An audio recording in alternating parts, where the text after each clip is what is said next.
हम सबसे साथ जुड़े हुए सभी राम भक्त, आप सबको प्रणाम, आप सबको राम राम।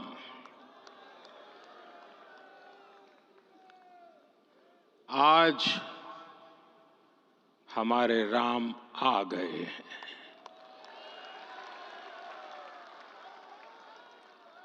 सदियों की प्रतीक्षा के बाद हमारे राम आ गए हैं। सदियों का अभूतपूर्व धैर्य, अनगिनत बलिदान, त्याग और तपस्या के बाद हमारे प्रभु राम आ गए हैं। इस शुभ घड़ी की आप सभी को, समस्त देशवासियों को बहुत बहुत बधाई। मैं अभी गर्भगृह में ईश्वरीय चेतना का साक्षी बनकर आपके सामने उपस्थित हुआ हूं। कितना कुछ कहने को है, लेकिन कंठ अवरुद्ध है। मेरा शरीर अभी भी स्पंदित है, चित्त अभी भी उस पल में लीन है।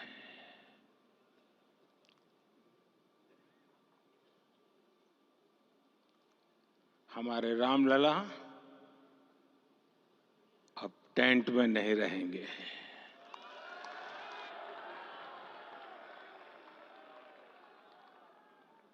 हमारे रामलला अब इस दिव्य मंदिर में रहेंगे।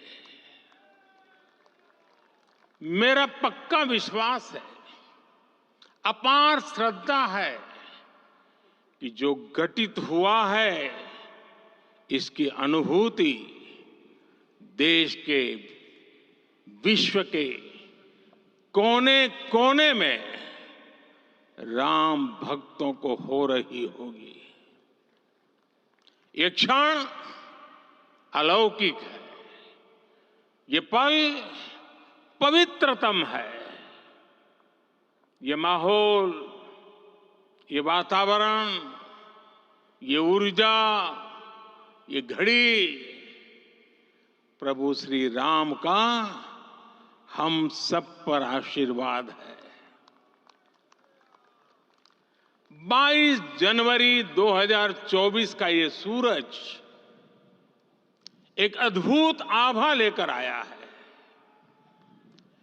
22 जनवरी 2024 ये कैलेंडर पर लिखी एक तारीख नहीं, ये एक नए काल चक्र का उद्गम है।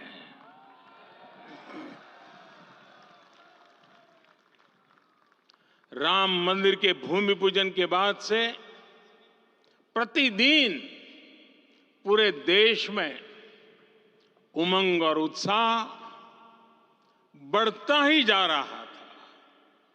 निर्माण कार्य देख देशवासियों में हर दिन एक नया विश्वास पैदा हो रहा था। आज हमें सदियों के उस धैर्य की धरोहर मिली है। आज हमें श्री राम का मंदिर मिला है। गुलामी की मानसिकता को तोड़कर उठ खड़ा हो राष्ट्र। अतीत के हर दंश से हौसला लेता हुआ राष्ट्र ऐसे ही नव इतिहास का सृजन करता है।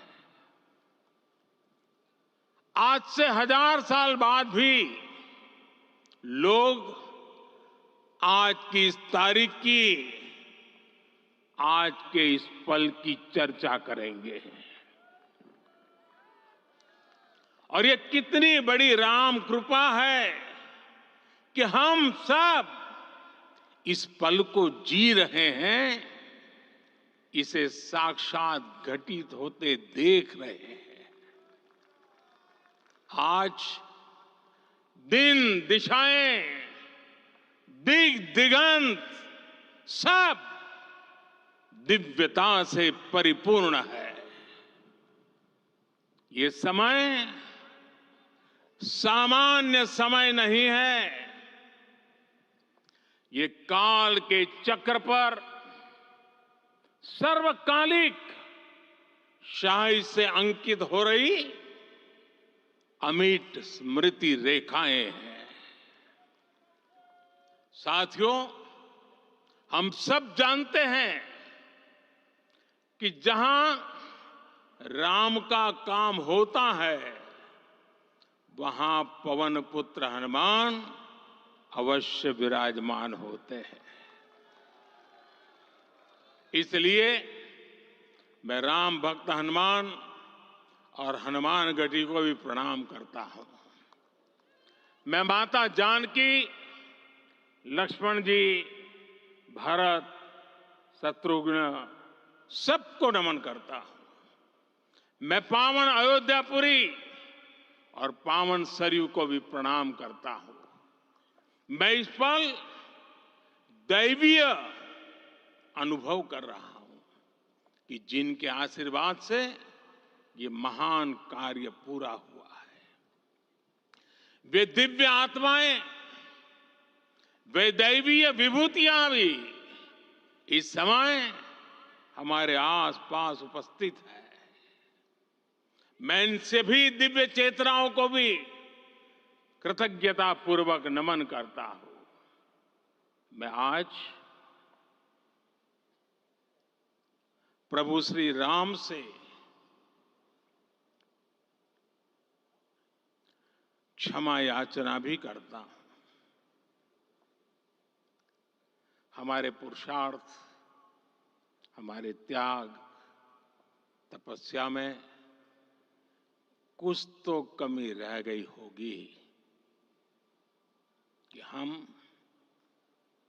इतनी सदियों तक ये कार्य कर नहीं पाए। आज वो कमी पूरी हुई है।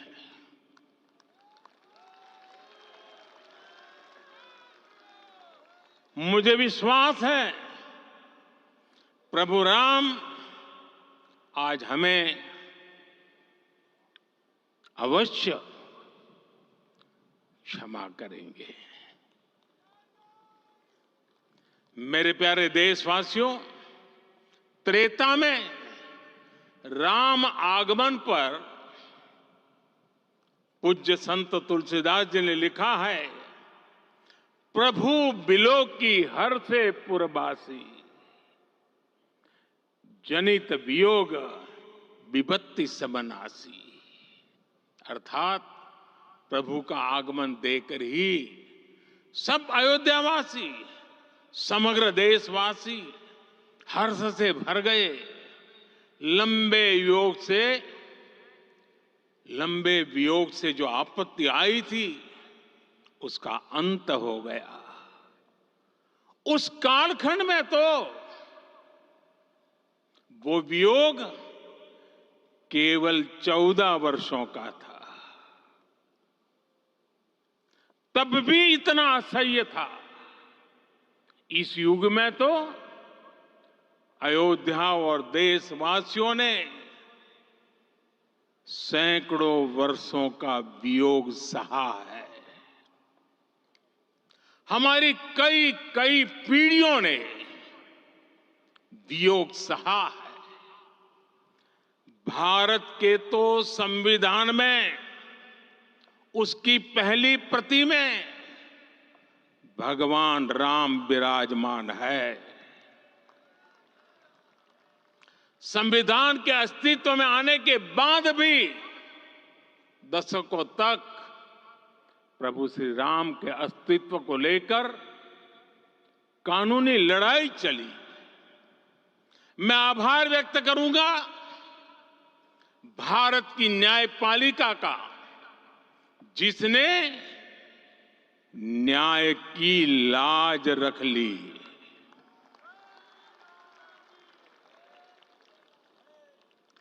न्याय के पर्याय प्रभु राम का मंदिर भी न्यायबद्ध तरीके से ही बना। साथियों, आज गांव-गांव में एक साथ कीर्तन संकीर्तन हो रहे हैं। आज मंदिरों में उत्सव हो रहे हैं, स्वच्छता अभियान चलाए जा रहे हैं। पूरा देश आज दीपावली मना रहा है। आज शाम घर घर राम ज्योति प्रज्वलित करने की तैयारी है। कल मैं श्री राम के आशीर्वाद से धनुषकोडी में राम सेतु के आरंभ बिंदु अरिचल मुनाई पर था। जिस घड़ी प्रभु राम समुद्र पार करने निकले थे, वो एक पल था जिसने काल चक्र को बदला था। उस भावमय पल को महसूस करने का मेरा ये विनम्र प्रयास था। वहां पर मैंने पुष्प वंदना की। वहां मेरे भीतर एक विश्वास जगा कि जैसे उस समय काल चक्र बदला था, उसी तरह अब काल चक्र फिर बदलेगा और शुभ दिशा में बढ़ेगा। अपने 11 दिन के व्रत अनुष्ठान के दौरान मैंने उन स्थानों का चरण स्पर्श करने का प्रयास किया जहां प्रभु राम के चरण पड़े थे। चाहे वो नासिक का पंचवटी धाम हो, केरला का पवित्र त्रिपायर मंदिर हो, आंध्र प्रदेश में लेपाक्षी हो, श्रीरंगम में रंगनाथ स्वामी मंदिर हो, रामेश्वरम में श्री रामनाथ स्वामी मंदिर हो, या फिर धनुषकोडी। मेरा सौभाग्य है कि इसी पुनीत पवित्र भाव के साथ मुझे सागर से सरयू तक की यात्रा का अवसर मिला। सागर से सरयू तक हर जगह राम नाम का वही उत्सव भाव छाया हुआ है। प्रभु राम तो भारत की आत्मा के कण कण से जुड़े हुए हैं। राम भारतवासियों के अंतर मन में विराजे हुए हैं। हम भारत में कहीं भी किसी की अंतरात्मा को छुएंगे तो इस एकत्व की अनुभूति होगी, और यही भाव सब जगह मिलेगा।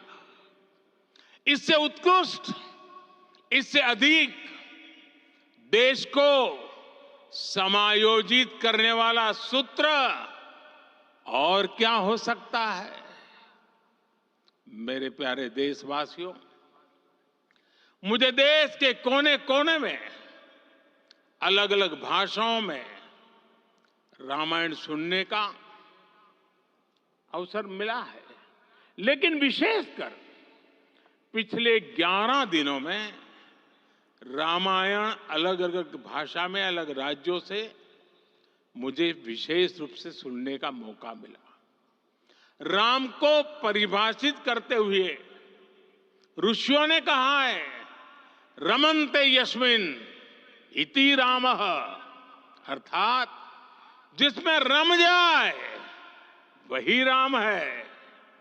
राम लोक की स्मृतियों में, पर्वत से लेकर परंपराओं में सर्वत्र समाये हुए हैं। हर युग में लोगों ने राम को जिया है। हर युग में लोगों ने अपने अपने शब्दों में अपनी अपनी तरह से राम को अभिव्यक्त किया है और ये राम रस जीवन प्रवाह की तरह निरंतर बहता रहता है। प्राचीन काल से भारत के हर कोने के लोग राम रस का आचमन करते रहे हैं। राम कथा असीम है और रामायण भी अनंत है। राम के आदर्श, राम के मूल्य, राम की शिक्षाएं सब जगह एक समान है। प्रिय देशवासियों, आज इस ऐतिहासिक समय में देश उन व्यक्तित्वों को भी याद कर रहा है जिनके कार्य और समर्पण की वजह से आज हम ये शुभ दिन देख रहे हैं। राम के इस काम में कितने ही लोगों ने त्याग और तपस्या की पराकाष्ठा करके दिखाई है। उन अनगिनत राम भक्तों के, उन अनगिनत कार सेवकों के और उन अनगिनत संत महात्माओं के हम सब ऋणी हैं। साथियों, आज का ये अवसर उत्सवता का क्षण तो है ही, लेकिन इसके साथ ही यह क्षण भारतीय समाज की परिपक्वता के बोध का भी क्षण है। हमारे लिए ये अवसर सिर्फ विजय का नहीं, विनय का भी है। दुनिया का इतिहास साक्षी है कि कई राष्ट्र अपने ही इतिहास में उलझ जाते हैं। ऐसे देशों ने जब भी अपने इतिहास की उलझी हुई गांठों को खोलने का प्रयास किया, उन्हें सफलता पाने में बहुत कठिनाई आई, बल्कि कई बार तो पहले से ज्यादा मुश्किल परिस्थितियां बन गई। लेकिन हमारे देश ने इतिहास की इस गांठ को जिस गंभीरता और भावुकता के साथ खोला है, वो ये बताती है कि हमारा भविष्य हमारे अतीत से बहुत सुंदर होने जा रहा है। वो भी एक समय था जब कुछ लोग कहते थे कि राम मंदिर बना तो आग लग जाएगी। ऐसे लोग भारत के सामाजिक भाव की पवित्रता को नहीं जान पाए। रामलला के इस मंदिर का निर्माण भारतीय समाज के शांति, धैर्य, आपसी सद्भाव और समन्वय का भी प्रतीक है। हम देख रहे हैं ये निर्माण किसी आग को नहीं, बल्कि ऊर्जा को जन्म दे रहा है। राम मंदिर समाज के हर वर्ग को एक उज्जवल भविष्य के पथ पर बढ़ने की प्रेरणा लेकर आया है। मैं आज उन लोगों से आह्वान करूंगा, आइए आप महसूस कीजिए, अपनी सोच पर पुनर्विचार कीजिए। राम आग नहीं है, राम ऊर्जा है। राम विवाद नहीं, राम समाधान है। राम सिर्फ हमारे नहीं है, राम तो सबके हैं। राम वर्तमान नहीं, सिर्फ वर्तमान ही नहीं, राम अनंत काल है। साथियों, आज जिस तरह राम मंदिर प्राण प्रतिष्ठा के इस आयोजन से पूरा विश्व जुड़ा हुआ है, उसमें राम की सर्वव्यापकता के दर्शन हो रहे हैं। जैसा उत्सव भारत में है, वैसा ही अनेक देशों में है। आज अयोध्या का यह उत्सव रामायण की उन वैश्विक परंपराओं का भी उत्सव बना है। रामलला की ये प्रतिष्ठा वसुधैव कुटुंबकम के विचार की भी प्रतिष्ठा है। साथियों, आज अयोध्या में केवल श्री राम के विग्रह रूप की प्राण प्रतिष्ठा नहीं हुई है, ये श्री राम के रूप में साक्षात भारतीय संस्कृति के प्रति अटूट विश्वास की भी प्राण प्रतिष्ठा है। ये साक्षात मानवीय मूल्यों और सर्वोच्च आदर्शों की भी प्राण प्रतिष्ठा है। इन मूल्यों की, इन आदर्शों की आवश्यकता आज संपूर्ण विश्व को है। सर्वे भवन्तु सुखिनः, ये संकल्प हम सदियों से दोहराते आए हैं। आज उसी संकल्प को राम मंदिर के रूप में साक्षात आकार मिला है। ये मंदिर मात्र एक देव मंदिर नहीं है, ये भारत की दृष्टि का, भारत के दर्शन का, भारत के दिग्दर्शन का मंदिर है। ये राम के रूप में राष्ट्र चेतना का मंदिर है। राम भारत की आस्था है, राम भारत का आधार है, राम भारत का विचार है, राम भारत का विधान है, राम भारत की चेतना है, राम भारत का चिंतन है, राम भारत की प्रतिष्ठा है, राम भारत का प्रताप है, राम प्रवाह है, राम प्रभाव है, राम नेति भी है, राम नीति भी है, राम नित्यता भी है, राम निरंतरता भी है, राम विभु है, विशद है, राम व्यापक है, विश्व है, विश्वात्मा है। और इसलिए जब राम की प्रतिष्ठा होती है तो उसका प्रभाव वर्षों या शताब्दियों तक ही नहीं होता, उसका प्रभाव हजारों वर्षों के लिए होता है। महर्षि वाल्मीकि ने कहा है, राज्यम 10 सहस्त्राणि प्राप्य वर्षाणि राघव, अर्थात राम 10,000 वर्षों के लिए राज्य पर प्रतिष्ठित हुए, यानी हजारों वर्षों के लिए राम राज्य स्थापित हुआ। जब त्रेता में राम आए थे तब हजारों वर्षों के लिए राम राज्य की स्थापना हुई थी। हजारों वर्षों तक राम विश्व पथ प्रदर्शन करते रहे थे। और इसलिए मेरे प्यारे देशवासियों, आज अयोध्या भूमि हम सभी से, प्रत्येक राम भक्त से, प्रत्येक भारतीय से कुछ सवाल कर रही है। श्री राम का भव्य मंदिर तो बन गया, अब आगे क्या? सदियों का इंतजार तो खत्म हो गया, अब आगे क्या? आज के इस अवसर पर जो दैवीय आत्माएं हमें आशीर्वाद देने के लिए उपस्थित हुई हैं, हमें देख रही हैं, उन्हें क्या हम ऐसे ही विदा करेंगे? नहीं, कदापि नहीं।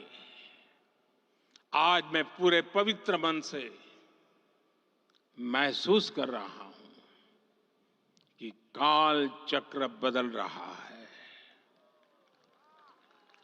ये सुखद संयोग है कि हमारी पीढ़ी को एक कालजयी पथ के शिल्पकार के रूप में चुना गया है। 1000 वर्ष बाद की पीढ़ी राष्ट्र निर्माण के हमारे आज के कार्यों को याद करेगी। इसलिए मैं कहता हूं, यही समय है, सही समय है। हमें आज से, इस पवित्र समय से अगले 1000 साल के भारत की नींव रखनी है। मंदिर निर्माण से आगे बढ़कर अब हमें सभी देशवासी यही इस पल से समर्थ, सक्षम, भव्य, दिव्य भारत के निर्माण की सौगंध लेते हैं।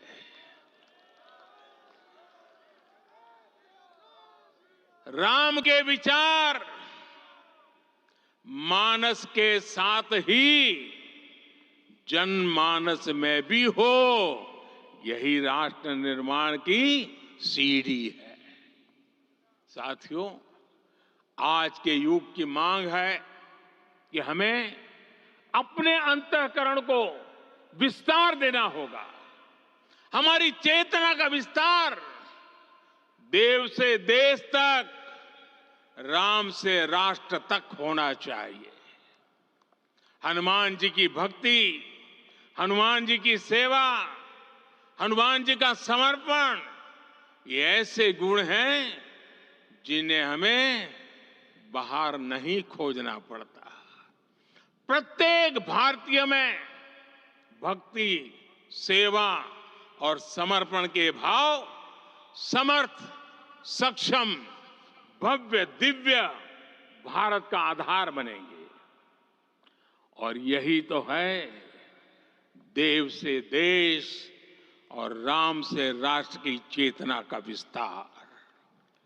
दूर सुदूर जंगल में, कुटिया में जीवन गुजारने वाली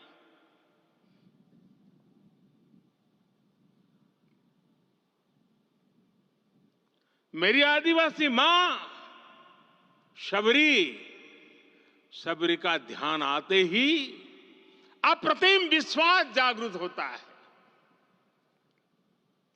मां शबरी तो कब से कहती थी, राम आएंगे।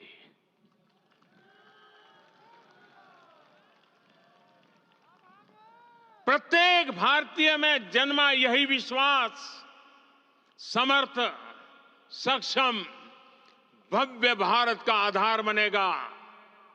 और यही तो है देव से देश और राम से राष्ट्र की चेतना का विस्तार।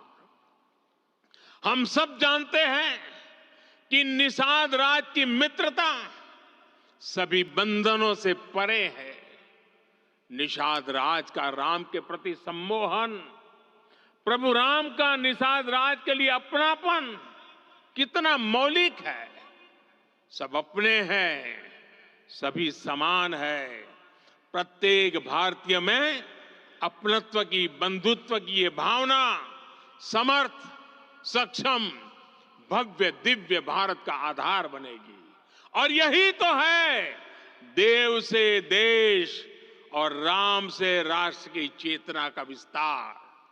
साथियों, आज देश में निराशा के लिए रत्ती भर भी स्थान नहीं है। मैं तो बहुत सामान्य हूं, मैं तो बहुत छोटा हूं, अगर कोई ये सोचता है तो उसे गिलहरी के योगदान को याद करना चाहिए। गिलहरी का स्मरण ही हमें हमारी इस हिचक को दूर करेगा, हमें सिखाएगा कि छोटे बड़े हर प्रयास की अपनी ताकत होती है, अपना योगदान होता है। और सबके प्रयास की यही भावना समर्थ, सक्षम, भव्य, दिव्य भारत का आधार बनेगी। और यही तो देव से देश और राम से राष्ट्र की चेतना का विस्तार। साथियों, लंकापति रावण प्रकांड ज्ञानी थे, अपार शक्ति के धनी थे, लेकिन जटायु जी की मूल्य निष्ठा देखिए। वे महाबली रावण से भिड़ गए। उन्हें भी पता था कि वो रावण को परास्त नहीं कर पाएंगे, लेकिन फिर भी उन्होंने रावण को चुनौती दी। कर्तव्य की यही पराकाष्ठा समर्थ, सक्षम, भव्य दिव्य भारत का आधार है। और यही तो है देव से देश और राम से राष्ट्र की चेतना का विस्तार। आइए हम संकल्प लें कि राष्ट्र निर्माण के लिए हम अपने जीवन का पल पल लगा देंगे। राम काज से राष्ट्र काज, समय का पल पल, शरीर का कण कण राम समर्पण को राष्ट्र समर्पण के ध्येय से जोड़ देंगे। मेरे देशवासियों, प्रभु श्री राम की हमारी पूजा विशेष होनी चाहिए। ये पूजा स्व से ऊपर उठ करके समष्टि के लिए होनी चाहिए। ये पूजा अहम से उठकर वयम के लिए होनी चाहिए। प्रभु को जो भोग चढ़ेगा वो विकसित भारत के लिए हमारे परिश्रम की पराकाष्ठा का प्रसाद भी होगा। हमें नित्य पराक्रम, पुरुषार्थ, समर्पण का प्रसाद प्रभु राम को चढ़ाना होगा। इनसे नित्य प्रभु राम की पूजा करनी होगी, तब हम भारत को वैभवशाली और विकसित बना पाएंगे। मेरे प्यारे देशवासियों, ये भारत के विकास का अमृत काल है। आज भारत युवा शक्ति की पूंजी से भरा हुआ है, ऊर्जा से भरा हुआ है। ऐसी सकारात्मक परिस्थितियां फिर न जाने कितने समय बाद बनेगी। हमें अब चूकना नहीं है, हमें अब बैठना नहीं है। मैं अपने देश के युवाओं से कहूंगा, आपके सामने हजारों वर्ष की परंपरा की प्रेरणा है। आप भारत की उस पीढ़ी का प्रतिनिधित्व करते हैं जो चांद पर तिरंगा लहरा रही है। वो 15 लाख किलोमीटर की यात्रा करके सूर्य के पास जाकर मिशन आदित्य को सफल बना रही है। जो आसमान में तेजस और सागर में विक्रांत का परचम लहरा रही है। अपनी विरासत पर गर्व करते हुए आपको भारत का नव प्रभात लिखना है। परंपरा की पवित्रता और आधुनिकता की अनंतता, दोनों ही पथ पर चलते हुए भारत समृद्धि के लक्ष्य तक पहुंचेगा। मेरे साथियों, आने वाला समय अब सफलता का है। आने वाला समय अब सिद्धि का है।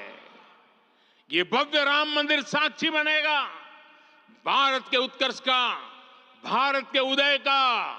ये भव्य राम मंदिर साक्षी बनेगा भव्य भारत के अभ्युदय का, विकसित भारत का। ये मंदिर सिखाता है कि अगर लक्ष्य सत्य प्रमाणित हो, अगर लक्ष्य सामूहिकता और संगठित शक्ति से जन्मा हो, तब उस लक्ष्य को प्राप्त करना असंभव नहीं है। ये भारत का समय है और भारत अब आगे बढ़ने वाला है। शताब्दियों की प्रतीक्षा के बाद हम यहां पहुंचे हैं। हम सब ने इस युग का, इस कालखंड का इंतजार किया है। अब हम रुकेंगे नहीं, हम विकास की ऊंचाई पर जाकर ही रहेंगे। इसी भाव के साथ रामलला के चरणों में प्रणाम करते हुए आप सभी को बहुत बहुत शुभकामनाएं। सभी संतों के चरणों में मेरे प्रणाम। सियावर रामचंद्र की, सियावर रामचंद्र की, सियावर रामचंद्र की।